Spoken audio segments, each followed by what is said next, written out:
Sebab apa? Ada setengah content creator dalam video mereka tak tunjuk mereka guna, tapi kat kedai mereka guna je. Alright, Assalamualaikum semua. Hari ni seperti yang kita janjikan, setelah kita dapat follower kita 200k, kita tak mungkin janji kita bagi. Dan Kicap Jakarta ni, kita nak bagi basic je tau. Yang lebih-lebih tu hampa risau lah sendiri. Belajar lah macam mana nak create dia lagi, bagi jadi lagi sedap. Saya bagi ibu dia. Dan hampa create lah sendiri tau. Carilah apa-apa bahan yang boleh tambah lagi. Mungkin nanti ada yang pakar-pakar akan komen kat bawah. Bahan-bahan dia kita kena ada sos tiram. Jenama kalau boleh Almira ataupun Zamrud. Dua jenama yang sesuai yang saya gunakan. Gula.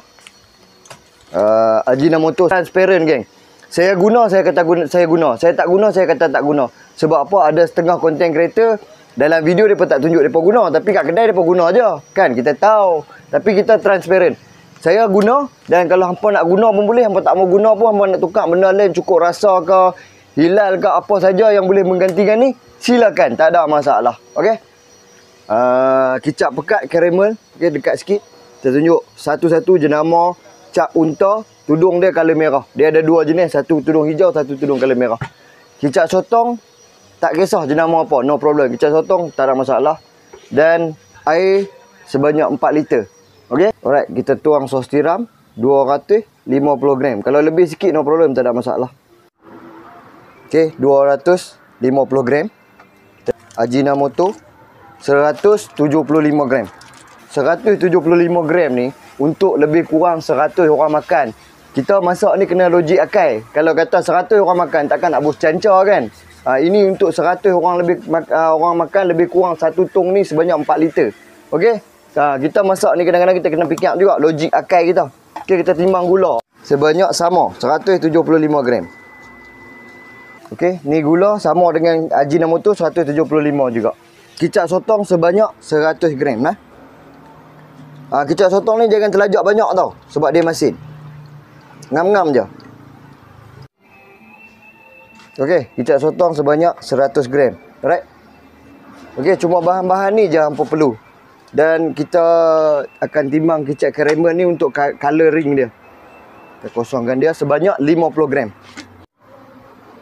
Colour dia lebih cantik sikit lagi, boleh tambah 70. Hampa balance kan tengok. Macam colour telur, bila telur masuk kalau dia agak cerah, tambah sikit lagi. Yang ni tak ada masalah. Ini atas kehendak masing-masing. Okey. Cuma ini sahaja yang hampa perlukan.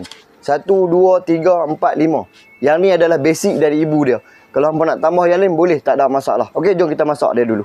Okay, kita masukkan kita punya 4 liter air ni. Gula, Ajinomoto, kicap sotong, kicap sos tiram. Masukkan semua. Dan kicap karamel. Kicap hitam, kicap pekat, sampai dia mendidih lah, supaya kicap kita ni boleh bertahan lama. Dan kalau contohlah berniaga hari ni tak habis, simpan dalam chiller. Jangan simpan dalam freezer, simpan dalam chiller. Dia boleh guna dalam 2 hari atau 3 hari kalau setiasa dalam chiller. Kita guna sikit-sikit, tak ada masalah.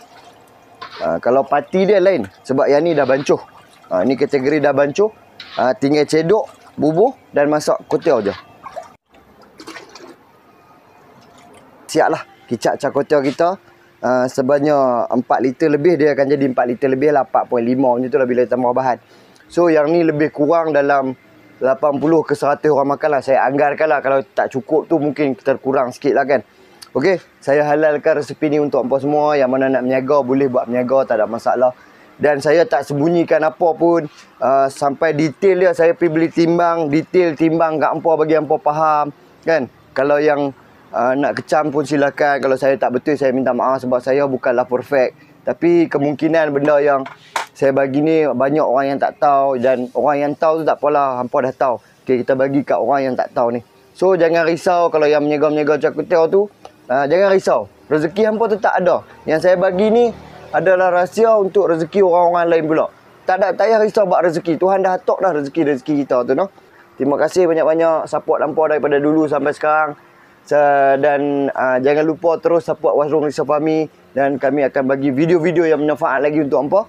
Dan satu lagi, jangan lupa Kedai buka macam biasa 5.30 petang sampai pukul 12 malam. Like, komen, follow dan share sekali. Assalamualaikum. Baik no.